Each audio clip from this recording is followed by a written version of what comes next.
Amen. Soyez les bienvenus aux dirigeants, au développement des dirigeants de 2020. Je vois des dirigeants croissants, réussis dans votre vie. Cela va se passer.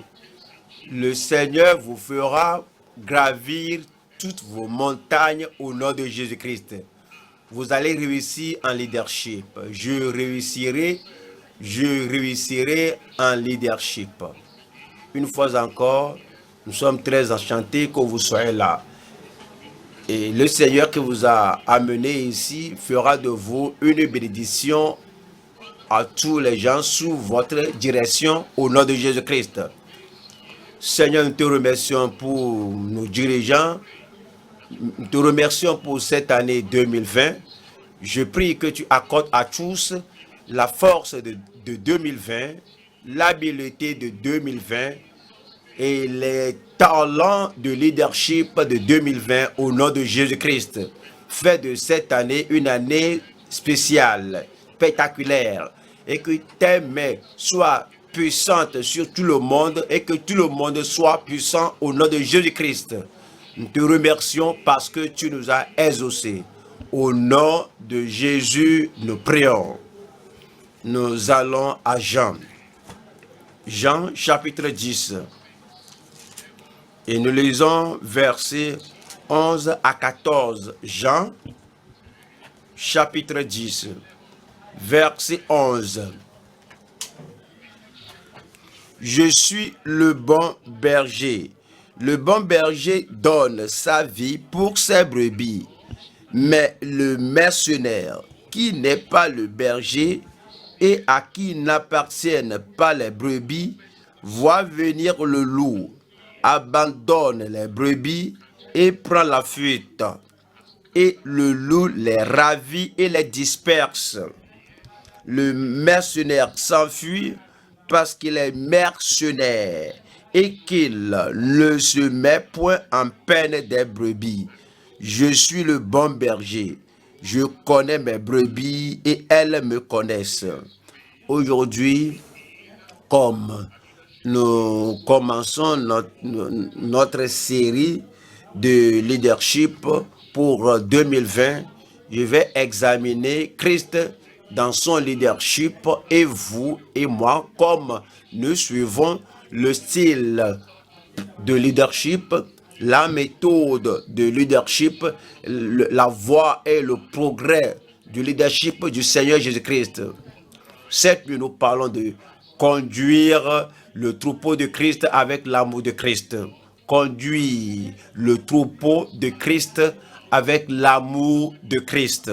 Comme nous voyons Christ, notre berger, Christ, en tant que notre sauveur, Christ en tant que notre dirigeant, en tant que le chef de notre salut, nous voyons la perfection de leadership en lui. Que quel que soit ce qu'il traverse, quels que soient ses défis, il se focalise sur le fait de conduire les gens à la manière dont il doit les conduire.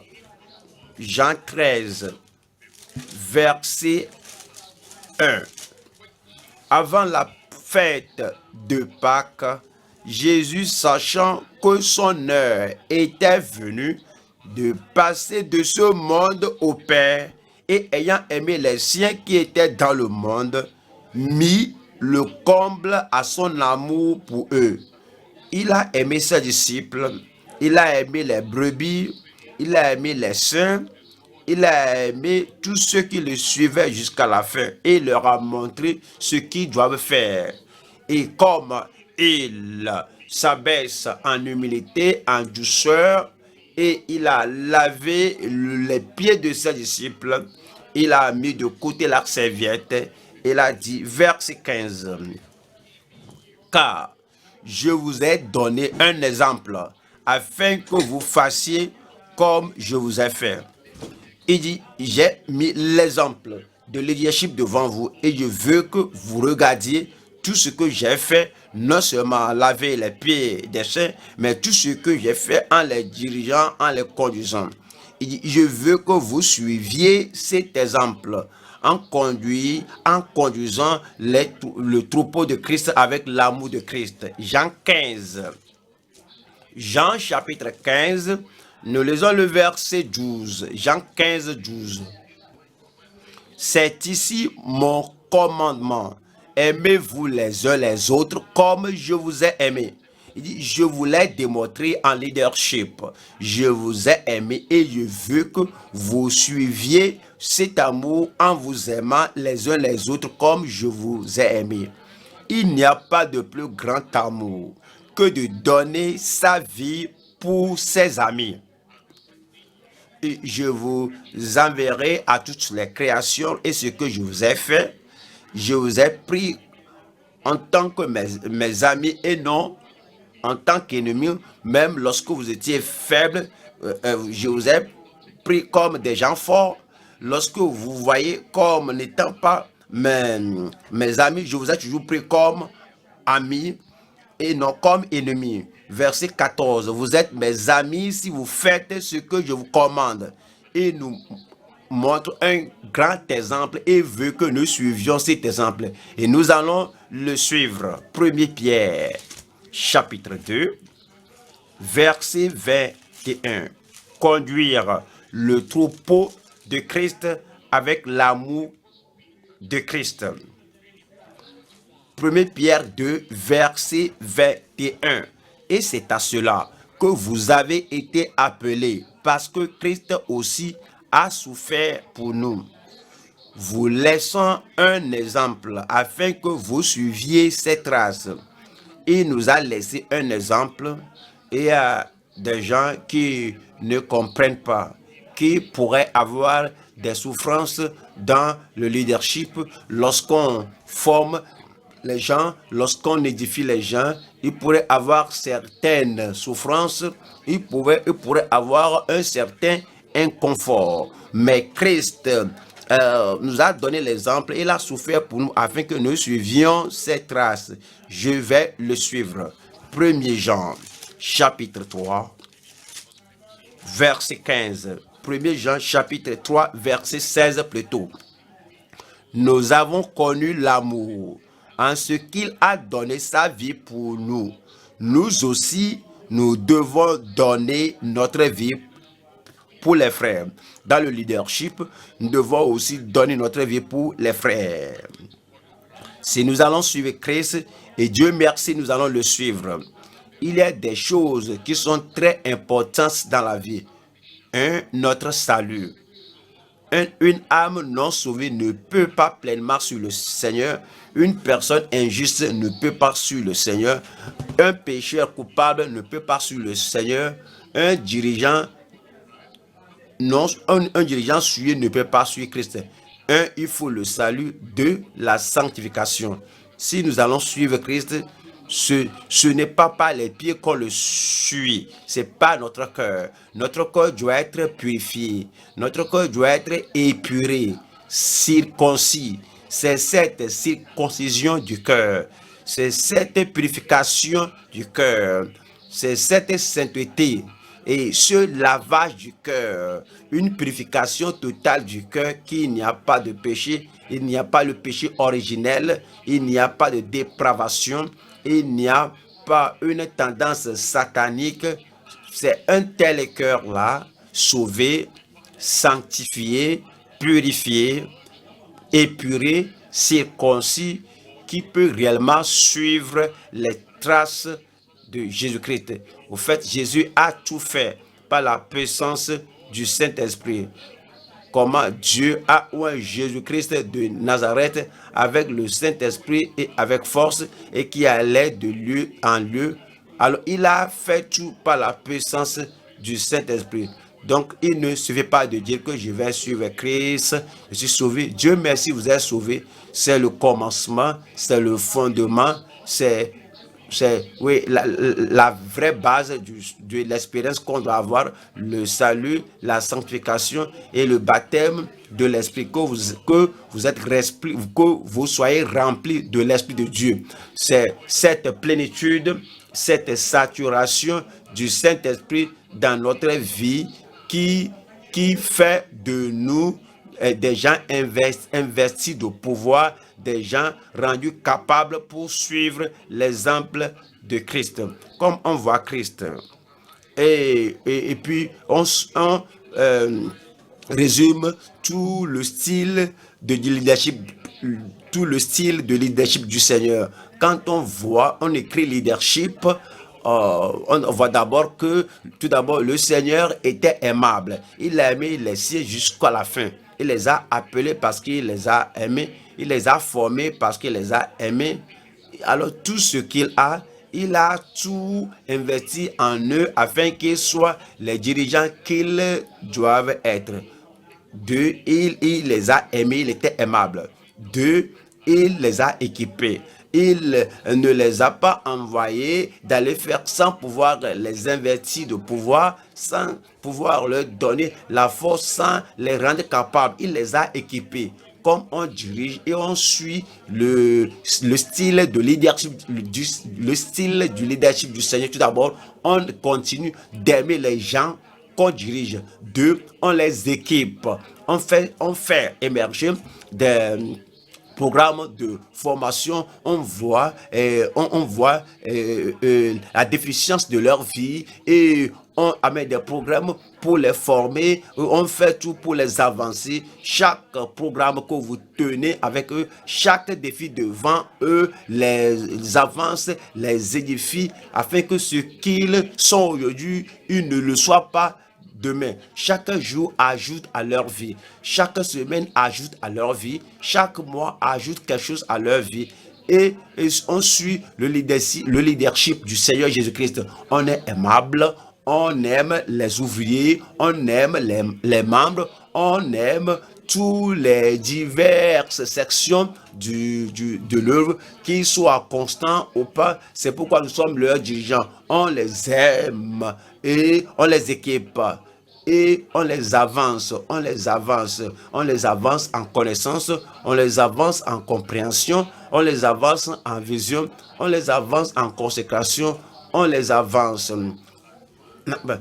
on les pas conseil, mais on les avance et encore, et puis on fait des disciples. Tout ce que est-ce que dans tout ce qu'ils font, est-ce qu'ils sont disciplinés? Donc on fait des disciples pour que la discipline de l'Esprit de Dieu vienne sur eux. On fait des disciples en leur enseignant la parole de Dieu, en leur montrant la voie du Seigneur, en leur montrant ce qu'ils doivent faire.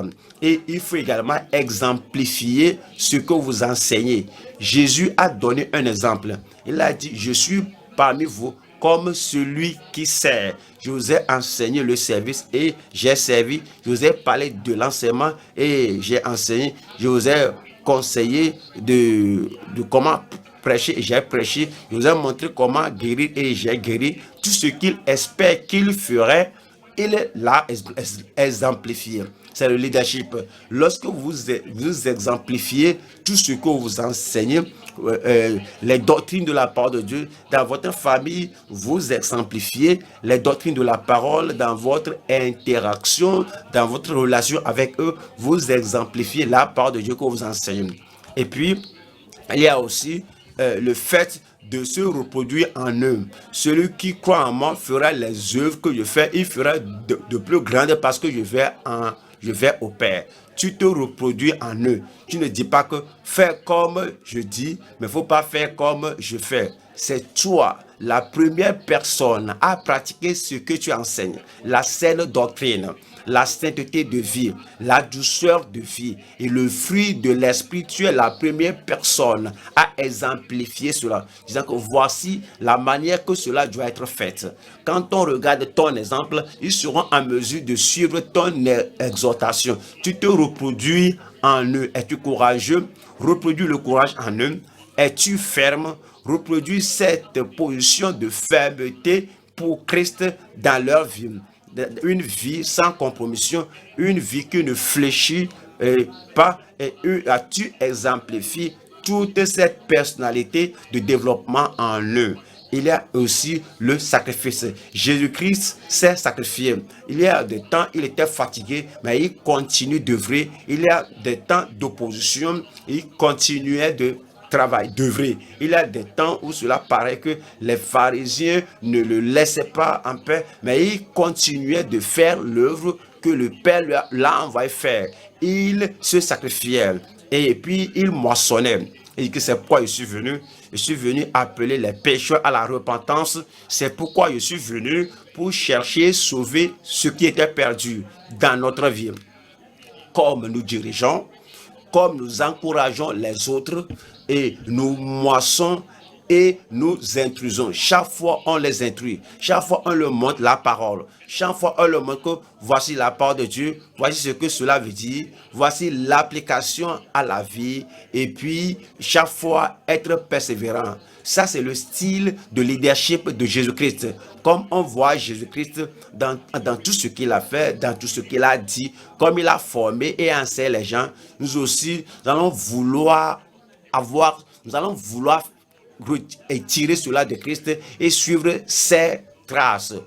Toutes ces 10 caractéristiques que je vous ai données, aimable, équipant, avançant, faisant des disciples, exemplifiant, se reproduisant, se sacrifiant, moissonnant, intrusant, persévérant.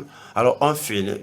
Alors Jésus n'a pas seulement fait et puis s'arrêter. Il a continué de faire cela. Continuer de faire cela. C'est la constance. C'est la continuité. C'est un impact continuel. Et il y a aussi il y a le modèle de l'enseignement de Christ. On ne fait pas ça et on s'arrête. On ne fait pas dans cette session, on s'arrête. On continue d'avancer, de le répéter. Le Seigneur vous donnera toutes ces caractéristiques et les planter, les semer dans la vie de chacun de nous au nom de Jésus-Christ. Le Seigneur nous donnera ces caractéristiques au nom de Jésus-Christ. Conduire le troupeau de Christ avec l'amour de Christ. Le message est divisé en 3 parties. Première partie, nourrir l'Église pour la vie et pour le ministère, ou paître l'Église. C'est ce que Jésus a fait. Il a nourri les gens. Il a nourri ses disciples. Il a nourri tout ce qui le suivait. Il a nourri les ministres en formation. Il les a nourris de la parole de Dieu. Tout d'abord pour leur propre vie. 2, pour le ministère auquel il les a appelés. Numéro 1, nourrir l'Église pour la vie et pour le ministère. Numéro 2, supporter comme Christ en solitude. Supporter comme Christ en douceur. Si vous ne pouvez pas supporter, vous ne pouvez pas être dirigeant. Si vous ne pouvez pas supporter, vous ne pouvez pas être dirigeant. Si chaque fois vous explosez et si chaque fois vous portez des plaintes pour tout ce qui se passe, si vous murmurez parce que ceci s'est passé, cela s'est passé, vous ne pouvez pas être dirigeant. Le Seigneur Jésus-Christ a supporté ses disciples. Donc, comme nous dirigeons nos membres, comme nous dirigeons en tant que ministres et comme nous dirigeons ceux que nous formons les ouvriers, nous supportons comme Christ en douceur et en humilité. 3. La fécondité pour Christ. La fécondité pour Christ avec l'amour et avec maturité. C'est la raison pour laquelle il nous a appelés. C'est pour porter de fruits. Vous allez porter de fruits. Si nous disons que nous dirigeons, si nous disons que nous sommes des ministres, si nous disons que nous prêchons, si nous disons qu'on enseigne et on forme, il n'y a pas de fruits, il n'y a pas de résultats et la vie des gens n'est pas touchée et la vie des gens n'a pas été transformée. Seulement, on est routinier, on revient, les gens viennent chaque fois et il n'y a pas d'impact sur leur vie. Et il n'y a pas une communication, un transfert à leur vie, il n'y a pas une amélioration dans leur vie, donc on ne fait pas l'œuvre. La raison pour laquelle on fait l'œuvre, c'est afin de porter de fruits. Vous allez porter de fruits. Je porterai du fruit. Et le fruit que je porte, vous aussi, vous allez emporter dans votre domaine de ministère au nom de Jésus-Christ. La fécondité pour Christ, avec l'amour et avec maturité. On va au premier point. Nourrir l'Église pour la vie et pour le ministère. Cela veut dire que pour leur vie personnelle, nous les nourrissons afin que leur vie soit ce qu'il doit être et que leur ministère aussi soit ce qu'il doit être. Jean 21. Jean chapitre 21, 15. Jean 21, 15. Après qu'il eut mangé, Jésus dit à Simon-Pierre, « Simon, fils de Jonas, m'aimes-tu plus que ne m'aiment ceux-ci » Il lui répondit, « Oui, Seigneur, tu sais que je t'aime. » Jésus lui dit, « Paie mes agneaux. » Ouais, l'évidence qu'on aime le Seigneur, c'est qu'on prend soin de ce qui fait son souci. Et on s'intéresse à la chose à laquelle il s'intéressait et on se focalise sur la chose sur laquelle il s'est focalisé. Ouais. Il aime les jeunes convertis, les convertis, il les suivait de près, il les visitait, il voulait qu'ils soient forts, qu'ils soient forts. Si nous aimons le Seigneur, nous allons le montrer dans la vie des agneaux. Si on aime le Seigneur, on doit le montrer sur la vie des jeunes convertis. Vous dites que vous m'aimez plus que ceux-ci. Donc, donnez-moi plus de temps, plus que vous nous donnez à ces choses. Donnez-moi plus d'attention, plus que vous nous donnez à ces gens. Et alors, paissez mes agneaux, nourrissez mes brebis. Plus de temps, plus de ressources, plus de concentration, plus que vous nous donnez à ces choses. Verset 16. Il le dit une seconde fois. Simon, fils de Jonas, m'aimes-tu? Il veut une répétition pour sa confirmation. Il veut que la chose s'enracine en lui. Il veut qu'il le dise encore, qu'il révoque les 3 fois qu'il a renié le Seigneur. Alors il le dit une seconde fois, Simon, fils de Jonas, m'aimes-tu? Pierre lui répondit, oui Seigneur, tu sais que je t'aime. Jésus lui dit, paie mes brebis. Il ne faut pas croire que les brebis vont se nourrir, ils vont se paître. Alors que ils ont tous ces instruments, ils ont toutes ces choses qu'ils vont utiliser pour se nourrir. Si réellement ils sont sérieux, l'étude biblique est là, le culte dominical est là, toutes les choses sont là sur l'internet. Si réellement ils sont sérieux, donc ils iront là-bas se nourrir, se paître. Toi, montre que tu m'aimes en paissant mes brebis, en paissant mes agneaux. Ouais, certains sont lents, nourris-les, certains sont vides, nourris-les, certains sont découragés, nourris-les, certains sont bien portants, paie-les, certains sont malades, paie-les, certains sont lents à apprendre, paie-les tout de même.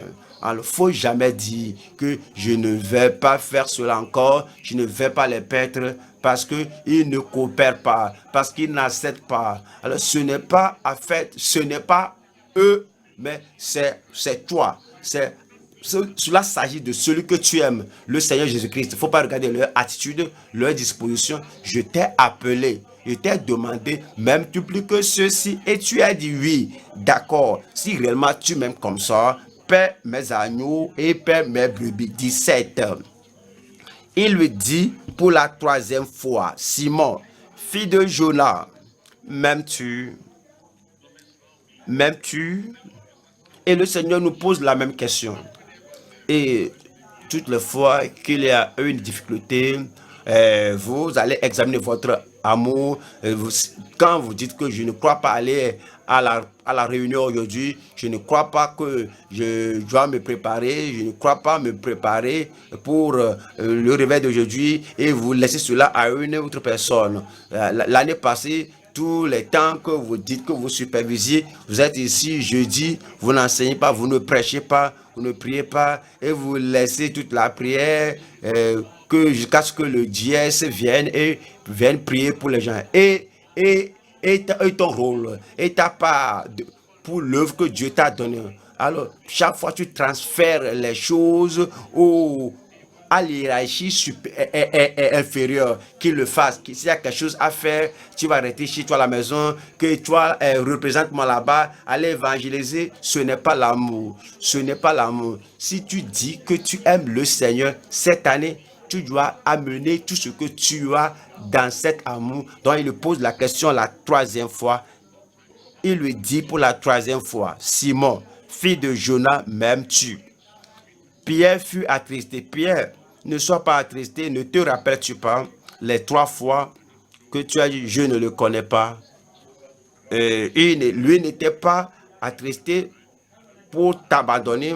Et deuxième fois, qu'est-ce que tu dis? Lui ne s'est pas attristé jusqu'au point de ne pas t'accepter. Troisième fois, je ne sais pas.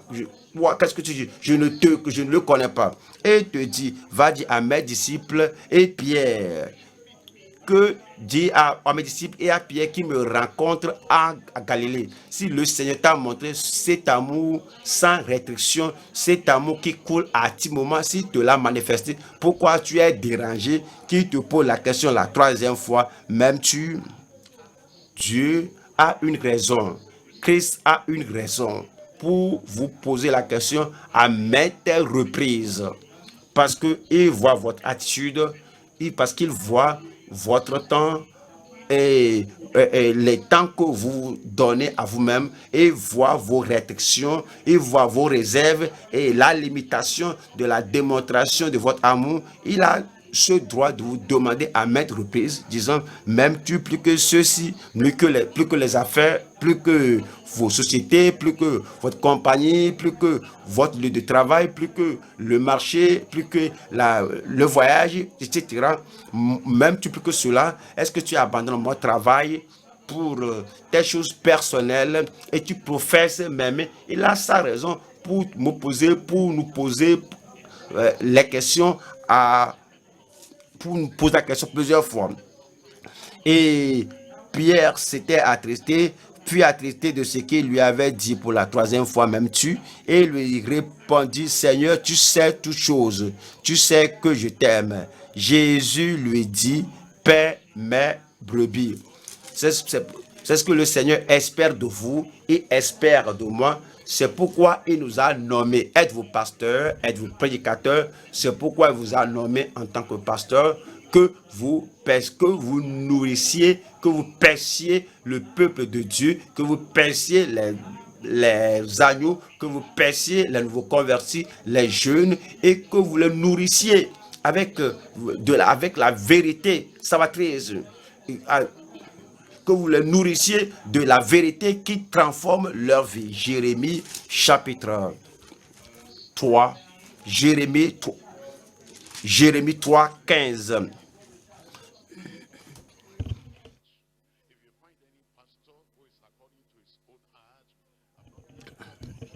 Je vous donnerai des bergers selon mon cœur et vous paîtront avec intelligence et avec sagesse. Et vous voyez des pasteurs qui fait sa volonté, je ne voulais pas donner.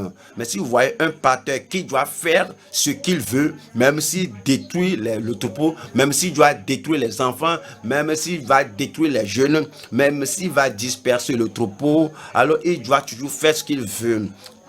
Ayant leur propre cœur, leur propre manière d'agir, c'est la priorité première de leur vie. L'œuvre qui leur a été confiée de faire et ce qu'ils doivent faire n'est pas principal dans leur vie. Si cela est ainsi dans une vie, le Seigneur ne nous a pas donné un tel pasteur, un tel prédicateur, un tel berger.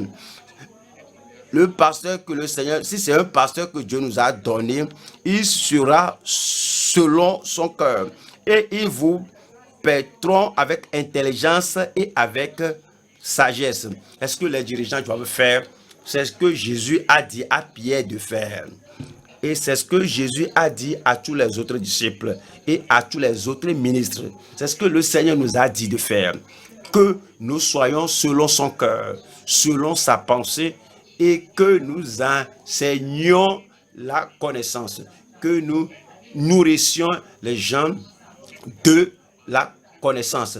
Parfois, les gens, on pourrait parfois nourrir les gens de la sagesse, mais c'est une sagesse très petite, une sagesse si moindre que cela ne rassasie pas. Et c'est pour parfois, c'est pour réveiller l'appétit.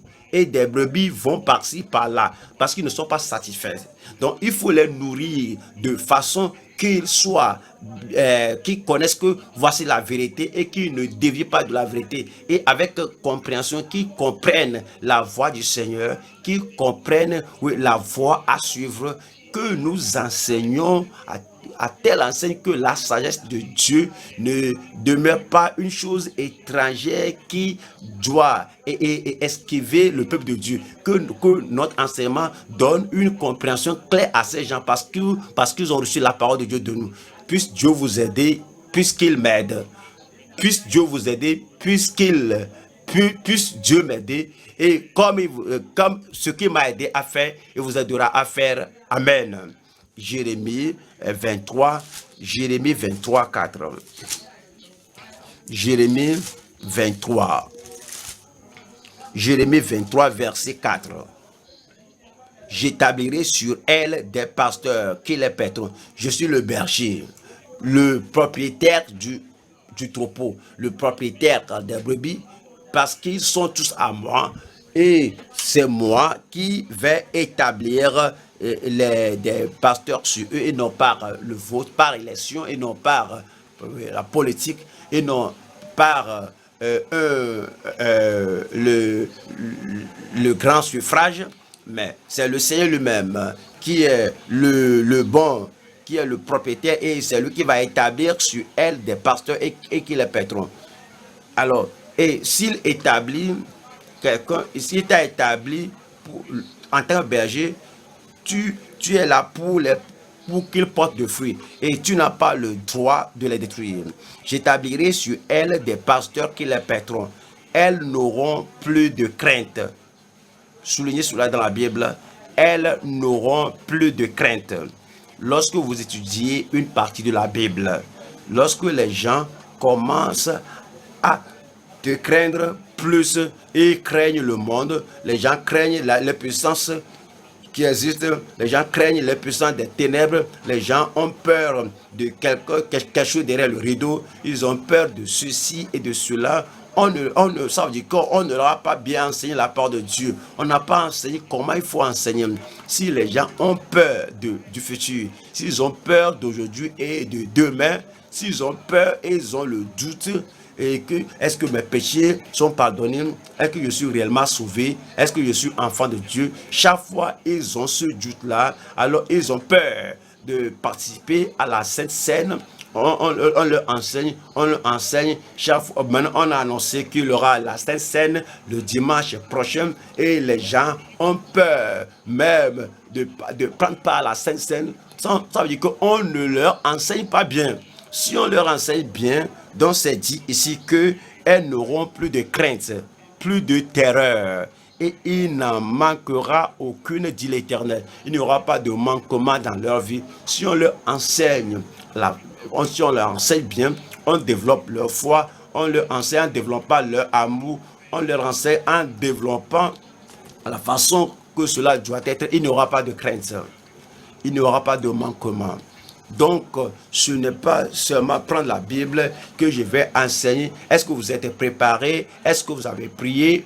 Est-ce que vous êtes plongé dans la parole de Dieu, disant que je connais l'assemblée, je connais les gens là, je connais leurs faim, je connais leurs désirs, je connais leurs maladies, je connais leur insuffisance, je connais leurs besoins.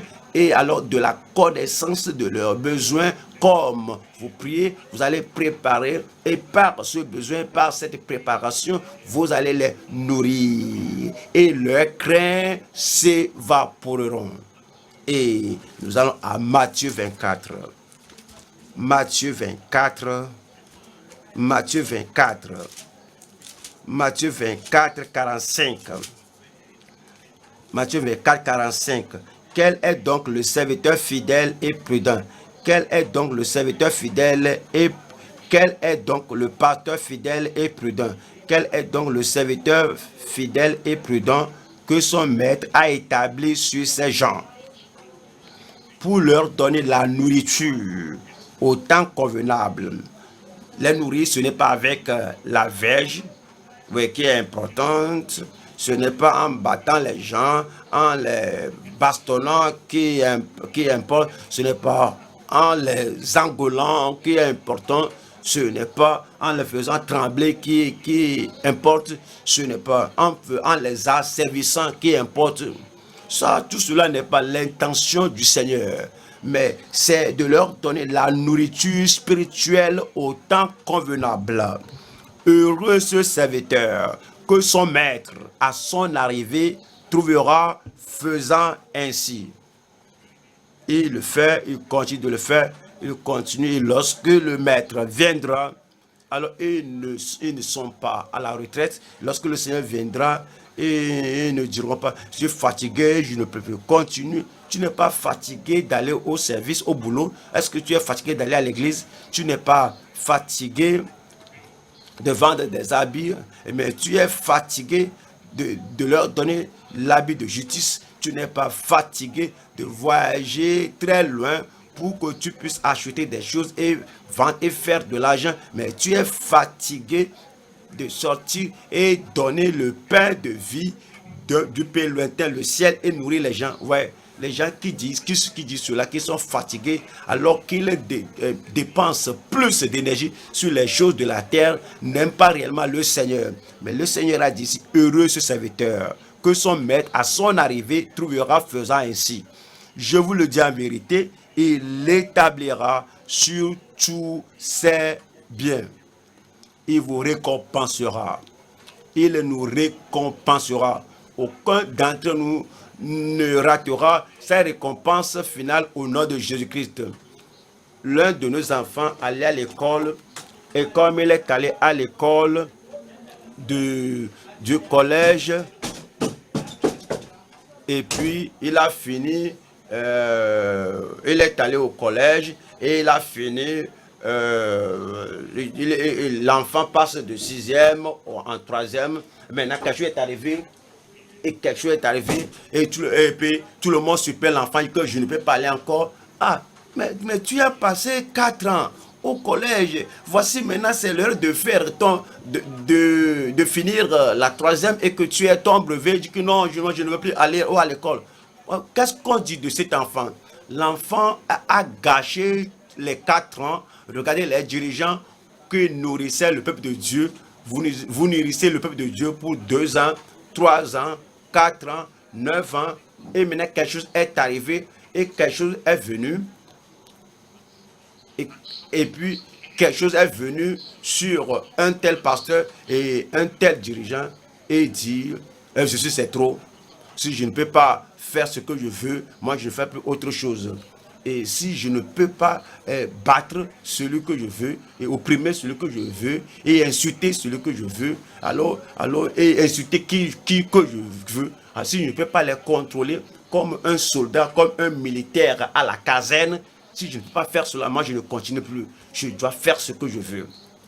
Parce qu'il n'a pas sa volonté maintenant, alors il veut se retirer.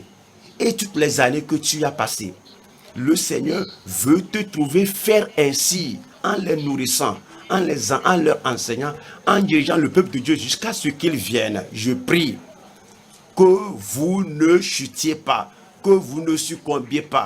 Je prie que ce que vous êtes consacré à faire, que vous ne laissiez pas à la chair, au moi, que l'égocentrisme et l'opiniâtreté ne te poussent pas à démissionner. Vous n'allez pas céder au nom de Jésus-Christ. Acte 20. Acte chapitre 20, verset 28. Prenez donc garde à vous-même.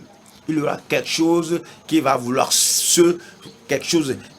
se lever en vous. Il y a là une dépravation que Christ a ôtée à la sanctification. Il y a l'obstination que Christ a ôté à la sanctification et cette nature d'être difficile, Christ a ôté cela à la sanctification. La chose là va vouloir revenir. Que tu sois incorrigible. Mais c'est dit que prenez garde à vous-même. Examinez votre vie spirituelle. Examinez votre vie. Est-ce que je suis Christ? Est-ce que Christ agit en amour? Est-ce que j'agis encore en amour? Christ agit et équipe les gens. Est-ce que j'équipe le troupeau qui avance? Il fait avancer le peuple. Il encourage le peuple. Il les fait avancer. Est-ce que je fais la même chose? Christ fait des gens ses disciples. Est-ce que je fais des disciples ou bien je les ai abandonnés? Tout ce que je veux faire maintenant, c'est pour montrer que c'est celui que je suis et je vais leur imposer ma personnalité. Christ continue d'avancer et il va avec le peuple, il exemplifie son message. Il a parlé d'humilité, il a parlé de douceur, il a parlé de bénignité et il exemplifie tout cela. Qu'est-ce que tu fais? Est-ce que tu as oublié que tu dois suivre Christ dans ton style de leadership? Est-ce que tu reproduis toutes bonnes choses? Est-ce que tu sacrifies quelque chose? Est-ce que tu moissonnes ou bien tu t'es arrêté au bord de la voie? Est-ce que tu instruis? Est-ce que tu persévères? Prenez donc garde à vous-même. Ne permettez pas à l'orgueil de revenir. Ne permettez pas à, à, à l'arrogance de revenir. Ne permettez pas à toutes ces choses de revenir. Ces choses ne sont pas importantes. Ce qui importe, c'est ce à quoi le Seigneur t'a appelé. Alors que tu continues de suivre Christ en leadership, Dieu nous aidera. Prenez donc garde à vous-même et à tout le troupeau. Et à tout le troupeau. Vous ne pouvez pas détourner les yeux de ce côté du troupeau. Je ne peux pas leur parler, je ne vais pas leur parler, je ne vais rien faire avec eux. Alors tout est donné à toi. Tu dois diriger tout le monde, conduire tout le monde, aimer tout le monde, transformer tout le monde avec la parole de Dieu et avec la parole de vie. Ils sont affamés et tu dois nourrir tout le monde. Prenez donc à vous-même et à tout le troupeau sur lequel le Saint-Esprit vous a établi évêque. Sur le troupeau sur lequel le Saint-Esprit vous a établi évêque pour paître l'église du Seigneur qu'il s'est acquise par son propre sang. On voit combien l'église est précieuse. L'église était acquise. L'église était acquise par le sang précieux de Christ. Donc, si nous nourrissons l'église, si nous paissons le troupeau, donc nous nourrissons chaque individu, nous nourrissons chaque famille, nous nourrissons chaque section et nous les nourrissons pour la vie. Que leur vie, tout d'abord, qu'il ait la vie éternelle. Et si on les nourrit de la parole de Dieu, ils ne sont pas sauvés.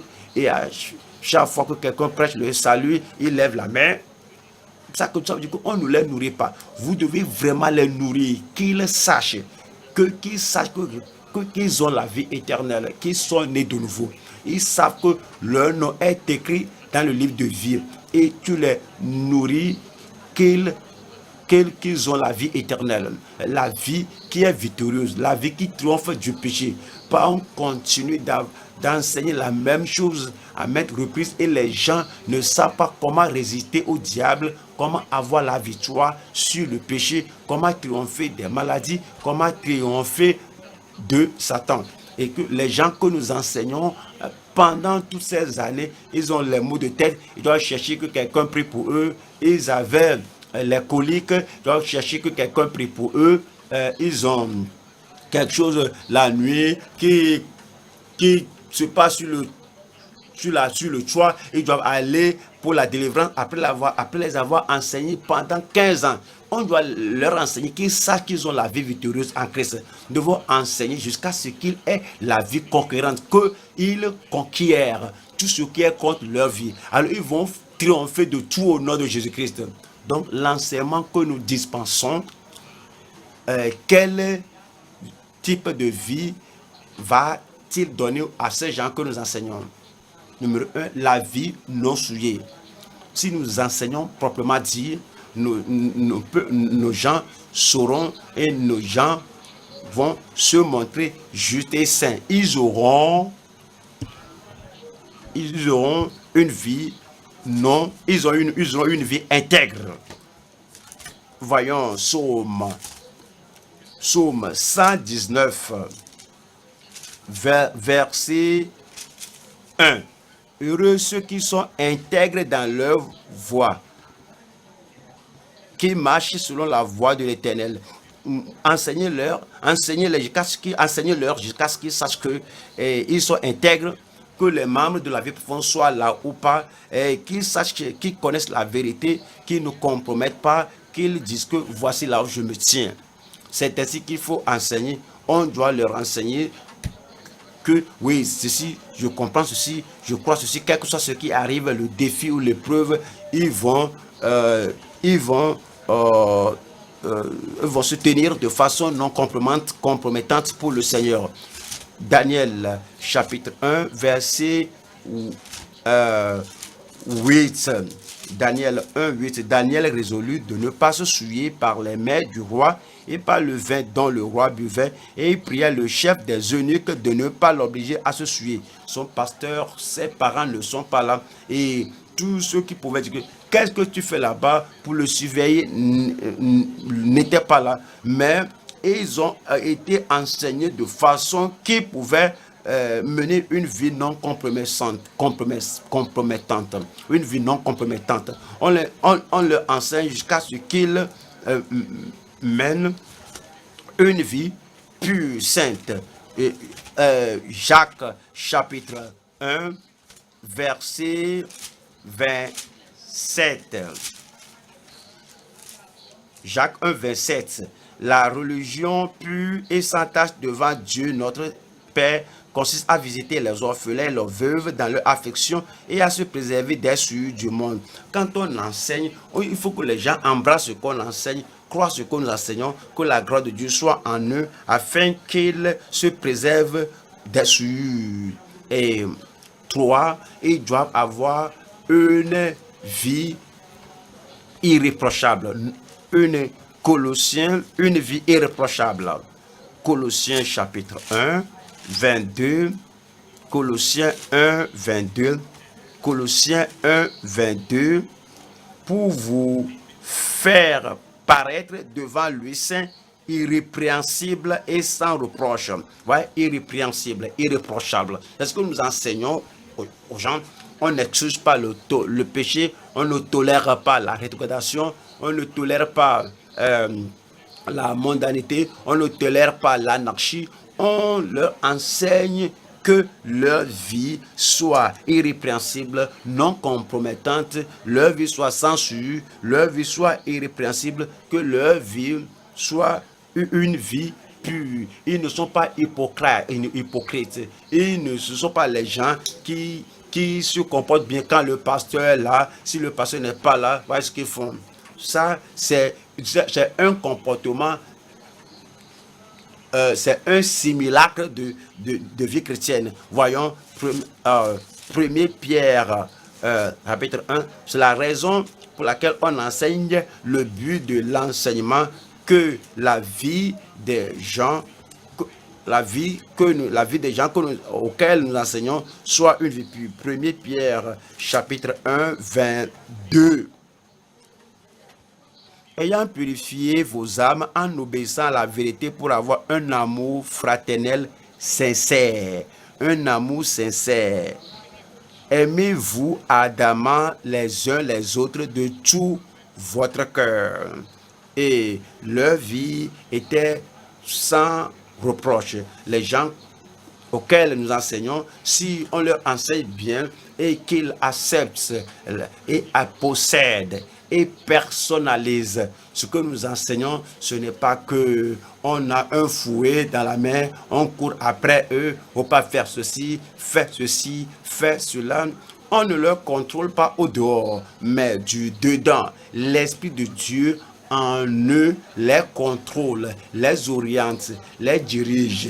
Voici ce que ta vie doit être. 1 Thessaloniciens 3. 1er Thessaloniciens chapitre 3, je lis verset 10. Nuit et jour, nous le prions avec une extrême ardeur de nous permettre de vous voir et de compléter ce qui manque à votre foi. L'apôtre Paul dit que quand nous venons à vous, c'est pour une seule raison. Nous allons voir votre vie et votre profession de foi, dans votre comportement, dans votre vie, dans votre relation avec le Seigneur. Nous allons voir ce qui manque à votre foi et nous allons compléter cela. Pourquoi? Verset 13. Afin d'affermir vos cœurs pour qu'ils soient irréprochables dans la sainteté devant Dieu. C'est ce que nous sommes venus faire. C'est pourquoi on vous enseigne. C'est la raison pour laquelle nous voulons vous donner la parole de Dieu afin que vous soyez irréprochables dans la sainteté devant Dieu notre Père lors de l'avènement de notre Seigneur Jésus avec tous ses saints. Nous leur enseignons afin que leur vie soit inébranlable. Ils ne sont pas les gens qui se ballottent. Ils sont là ici aujourd'hui, sont là demain, en haut, en bas. Non, non. On leur enseigne de façon qu'ils demeurent inébranlables. Quel que soit le vent, l'orage, les épreuves, les défis qui se présentent, ils sont inamovibles. Ils sont inébranlables. Regardez les gens que vous enseignez, supervisez, voyez, regardez les gens que vous enseignez, les membres de votre église locale. Est-ce que vous leur enseignez pour avoir la vie éternelle? Est-ce que vous leur enseignez pour avoir la vie victorieuse? Est-ce que vous leur enseignez pour avoir une vie conquérante? Est-ce que vous produisez en eux, par la grâce de Dieu, une vie non souillée, non compromettante, une vie sans tache, une vie irrépréhensible, une vie sincère et une vie inébranlable? 1er Corinthiens 15, 58. Ainsi, mes frères bien-aimés, soyez fermes, inébranlables. Fermes, inébranlables. Pas qu'on le voit au commencement de l'année, tous sont là. Lorsqu'on vient à mi-année, ils ne sont plus là. Alors, enseignez de façon que les gens là reçoivent la conviction que vous soyez qu'ils soient dans leur maison ou pas, cela n'importe pas. Et qu'ils soient toujours fermes, inébranlables, travaillant de mieux en mieux à l'œuvre du Seigneur, sachant que votre travail ne sera pas vain dans le Seigneur. Votre travail ne sera pas vain. Mon travail ne sera pas vain. Il faut le dire pour vous-même. Mon travail ne sera pas vain. Deuxième point maintenant. Supporter comme Christ en humilité et en douceur. Supporter comme Christ en humilité et en douceur. Et il y a une façon où le leadership dans l'église, où le leader qui suit Christ doit se comporter. Il y a une façon, il y a une manière que les dirigeants dans le monde se montrent imposants, oppresseurs, piétinants. Les gens poussent les gens et ils font tout pour pouvoir avoir ce qu'ils veulent. Mais le leader dans l'église ne fait pas cela. Pourquoi? Parce que Christ n'a pas conduit de telle manière. Parce que Christ n'a pas vécu de telle manière. Et Christ n'a pas montré un tel exemple. L'exemple que Christ a montré, voyons cela en Matthieu chapitre 11 verset 29. Prenez mon joug sur vous et recevez mes instructions. Quand vous dirigez, il ne faut pas prendre à la légère que vous savez ce qu'il faut faire. Il ne faut pas venir exhiber la vieille méthode que vous avez manifestée dans l'ancienne année. Comme nous sommes dans la nouvelle année, tu dis, mais voici la nouvelle année. Je suis Christ. L'exemple de Christ, le style de leadership de Christ, je veux être de plus en plus comme Christ. Prenez mon joug sur vous. Le joug va vous restreindre. Le joug va vous empêcher d'aller sur la voie que vous voulez aller. vous êtes joint à Christ dans le ministère. Vous êtes attelé à Christ dans le ministère. Prenez mon joug sur vous et recevez mes instructions. Vous apprenez de Christ. Qu'est-ce que Christ fera? Comment va-t-il le faire? Comment Christ doit-il vivre? Comment doit-il diriger les gens? Comment Christ va-t-il influencer les gens? Recevez mes instructions, car je suis doux et humble de cœur. Ça, c'est le Seigneur. Je suis doux et humble de cœur. Il dit, comme je dirige, comme j'enseigne, comme je vis de mon cœur, je suis humble de cœur et je suis doux de cœur, et vous trouverez du repos pour vos âmes. Il n'y a pas raison de conduire les autres et qu'on devienne agité. Il n'y a pas raison de diriger les autres et qu'on devienne douteux du fait d'aller au ciel. Il n'y a pas raison. On n'a aucune raison de diriger les gens et après tout, on s'égare. Jésus dit, mais tu suis un étranger, tu ne me suis pas. Si tu me suis, ton style de leadership aura la douceur et l'humilité. Allons aux Éphésiens. Éphésiens chapitre 4. Éphésiens 4, verset 2. Cela nous dit comment il faut vivre. En toute humilité et douceur. C'est ainsi qu'il faut vivre. C'est ainsi qu'il faut vivre. C'est ainsi qu'il faut vous comporter. C'est ainsi qu'il faut organiser votre vie. Mais vous savez, un dirigeant, un prédicateur, un pasteur qui n'a jamais pensé à Christ en aucune situation et en aucun conflit et en aucune communauté et dans tout ce qui arrive dans l'église locale, il a oublié qu'il est mis là-bas en leadership afin qu'il suive l'exemple de Christ. Il a oublié cela. Et il est retourné à ses jours d'inconversion, ce qu'il faisait, comment il vivait. Il est retourné à ce qu'il faisait lorsqu'il était qu'il était dirigeant, qu'il était le major de son établissement sans salut. Voici ce qu'il faut faire et je vais leur montrer que voici ce qu'il faut faire. Le Seigneur Jésus a dit que recevez mes instructions. C'est mon église, c'est mon troupeau. Ils sont mes brebis, ils sont mes ministres, ils sont mon peuple. Et je t'ai établi là pour que tu fasses ce que j'aurais fait si j'étais là. Donc, je vais conduire avec douceur et avec humilité. Ce que tu dois faire, c'est de conduire aussi avec douceur et avec humilité. Voilà le verset 2. En toute humilité, en toute humilité. Qu'est-ce que cela veut dire? Il y a des gens au-dessous de vous, en statut social, en éducation, ils sont au-dessus de vous. Il y a une humilité que tu dois avoir. Des gens comme ton collègue, ils ont les mêmes connaissances que vous, les mêmes diplômes que vous, et ils sont comme vous. Il faut l'humilité.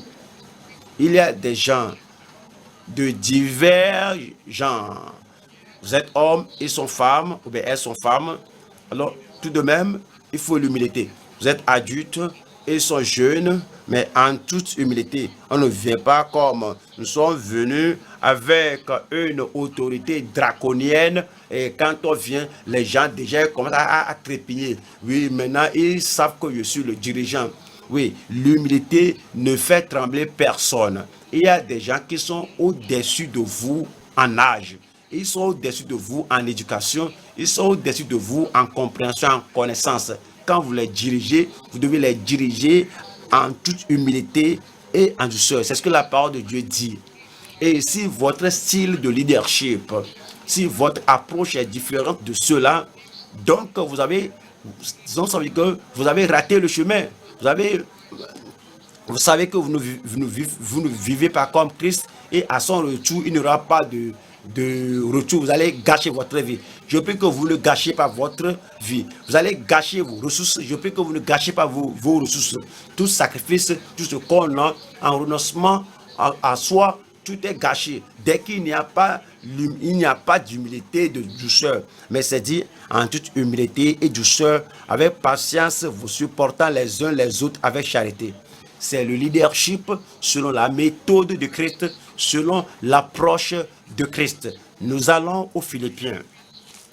Philippiens 2, verset 3. Ne faites rien par esprit de parti ou par vaine gloire, mais que l'humilité, vous fasse regarder les autres comme étant au-dessus de vous-même. Si vous regardez comme étant au-dessus de tout le monde, c'est l'orgueil. Et il n'y a aucun autre mot pour cela. Et l'orgueil, ceux qui sont orgueilleux seront rabaissés par le Seigneur. L'orgueil n'aura pas sa place dans le royaume de Dieu. Cela veut dire donc que le leadership à la manière de Christ, il n'y a pas de place pour l'anarchie. Quand on est doux, humble et doux, on va dire que moi je ne crains pas, moi qu'est-ce que le pasteur dit, peu importe, moi je vais faire ce que je veux faire. Ça c'est l'anarchie, ça ce n'est pas l'humilité. Dans le leadership de Christ, il n'y a pas de place pour l'inimitié. Quelque chose s'était passé l'année passée, et quelque chose était arrivé des années passées, et tu es encore une dans cela, et dans ton style de leadership, maintenant, ceci était arrivé, on dit que je ne suis pas dirigeant, maintenant je suis revenu, maintenant je vais leur montrer que maintenant c'est moi qui suis le chef. Ce n'est pas l'humilité. Ouais. Se venger alors que lorsque quelqu'un au siège a fait quelque chose contre toi, sur le leadership de Christ, il n'y a pas de place pour l'orgueil, il n'y a pas de place pour l'orgueil, il n'y a pas de place pour une inimitié, il n'y a pas de place pour colère. Il y a des gens qui sont très amers et ils se fâchent de ceci, ils se fâchent contre ceci, leur voix, comment ils parlent, comment ils se portent, on voit la colère. Ça, ce n'est pas bon, ce n'est pas bon. Et le leader chrétien dans le leadership de Christ, il n'y a pas de place pour l'ivrognerie. L'homme là s'est enivré, il s'est saoulé de position, il s'est saoulé de talent, il s'est saoulé de capacité. Et la position qu'il détient l'enivre comme du vin. Ce n'est pas un leadership selon la Bible. Même l'atmosphère, l'humeur montre que l'homme là vraiment il est ivre, la femme là est ivre. Dans le leadership chrétien, il n'y a pas de place pour l'extorsion.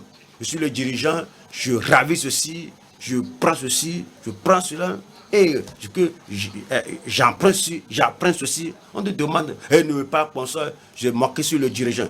Et tu ne, parce que je te dois 2000 et 3000 et tu me parles comme ça. Si tu ne sais pas, je vais te le dire. Je suis le pasteur ici à Vie Profonde. Ah bon, c'est ça? Un pasteur, un débiteur qui ne va pas s'acquitter de ses dettes et puis tu extorques les gens. Oui, dans le leadership de Christ, il n'y a pas de place pour la rébellion, pour le conflit. Et il veut qu'on soit humble, il veut qu'on soit doux. Dans le leadership de Christ, il n'y a pas de place pour l'hypocrisie.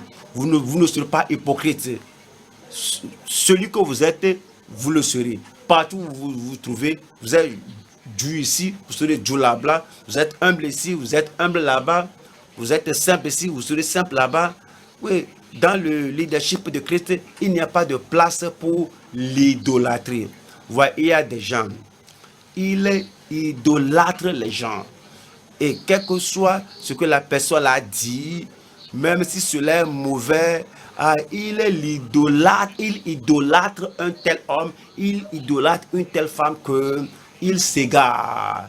Il s'égare de la voix de Christ. Dans le leadership de Christ, il n'y a pas de place pour l'idolâtrie. Dans le leadership de Christ, il n'y a pas de place pour l'orgueil. Ouais, lorsque vous êtes corrigé et délibérément vous revenez pour répéter, pour récidiver la même chose, ça c'est l'orgueil. Vous dites que je suis intouchable, je suis incorrigible, que tu dois compléter la phrase là. Donc, tu es inutilisable. Si tu es corrigible, si on ne peut pas t'enseigner, tu dois comprendre que Dieu ne veut pas t'utiliser. C'est l'orgueil.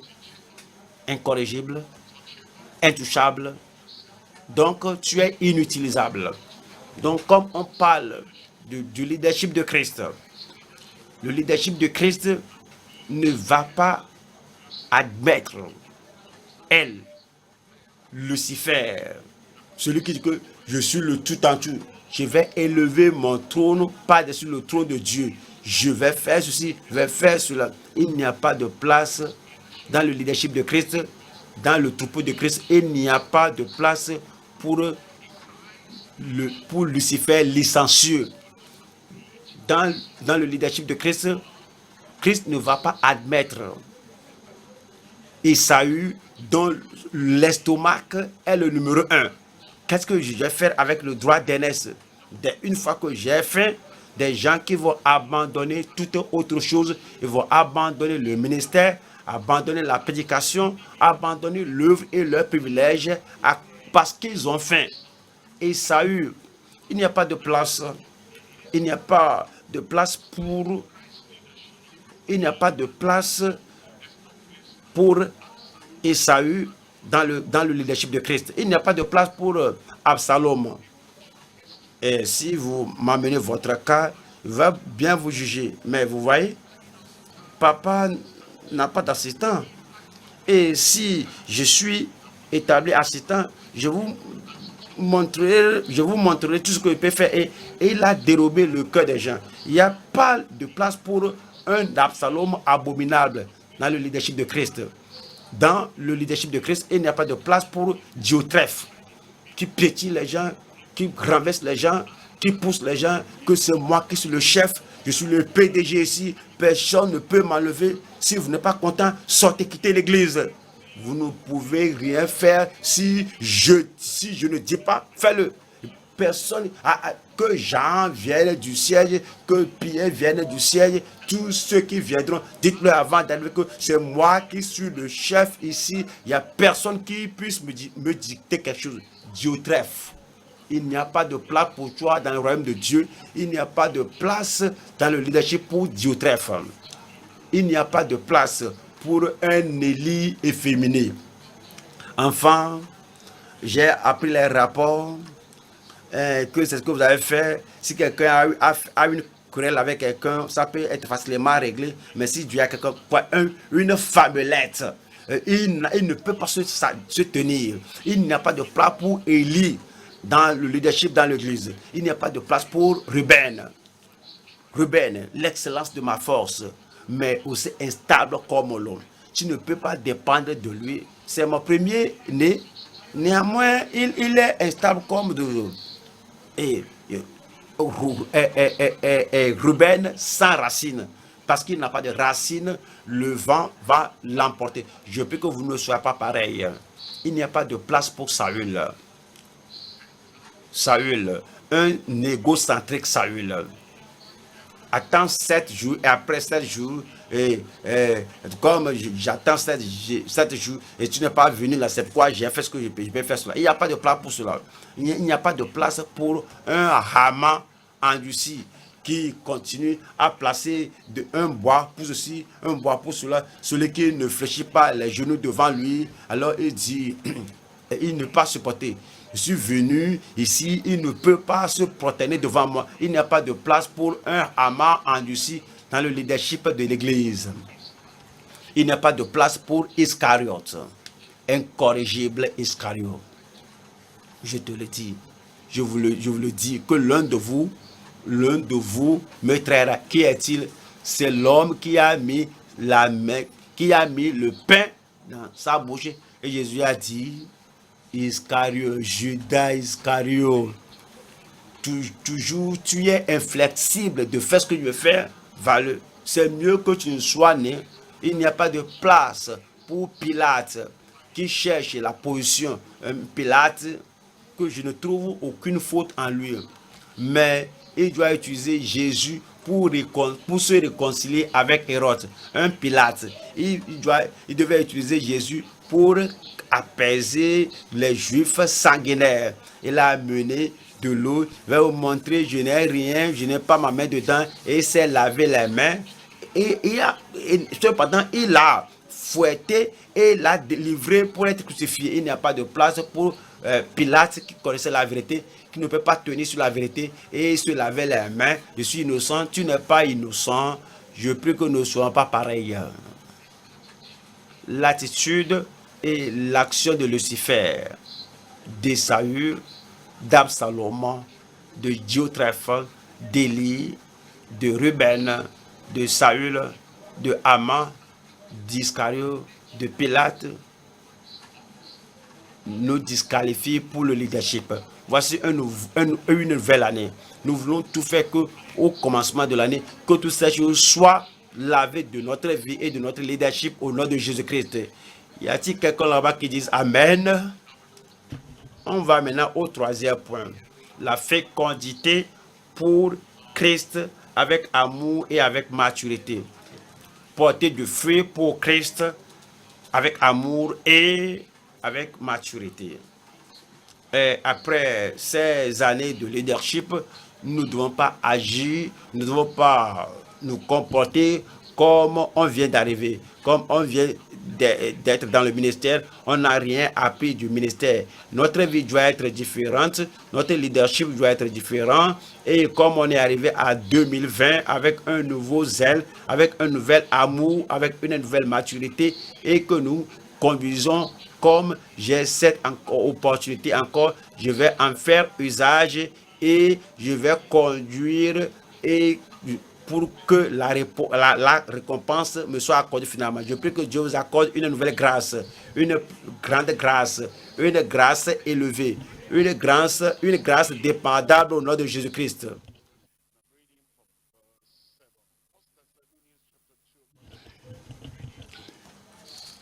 Premier Thessaloniciens, chapitre 2, verset 7. Mais nous avons été pleins de douceur au milieu de vous. Paul, un changement a lieu. Voici un homme avant sa conversion va rentrer dans des maisons.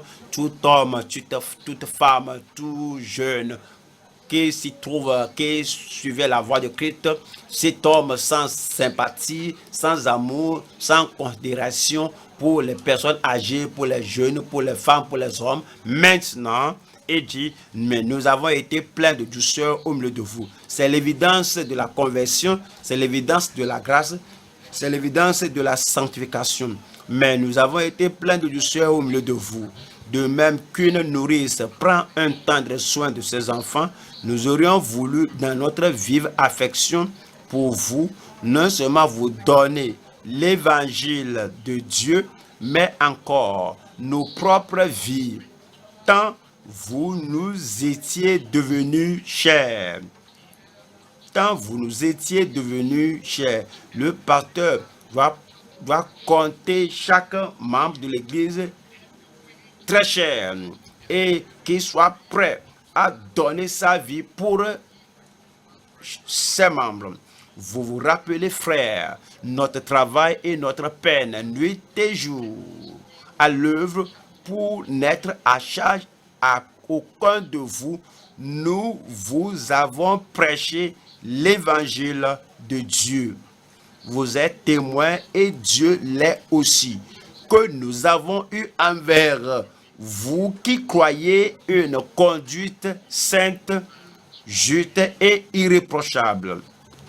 Voilà l'amour que nous avons, nous fera considérer notre leadership, nous fera considérer la façon dont nous vivons avec les gens et nous traitons les gens et ce que nous faisons. Nous n'allons pas intentionnellement faire des choses contre les membres ou bien contre les ministères. Nous n'allons réellement faire que ceux qui sont sous nous, ceux qui sont avec nous, ceux qui sont au-dessus de nous, n'allons rien faire qui soit privé de l'amour de Christ.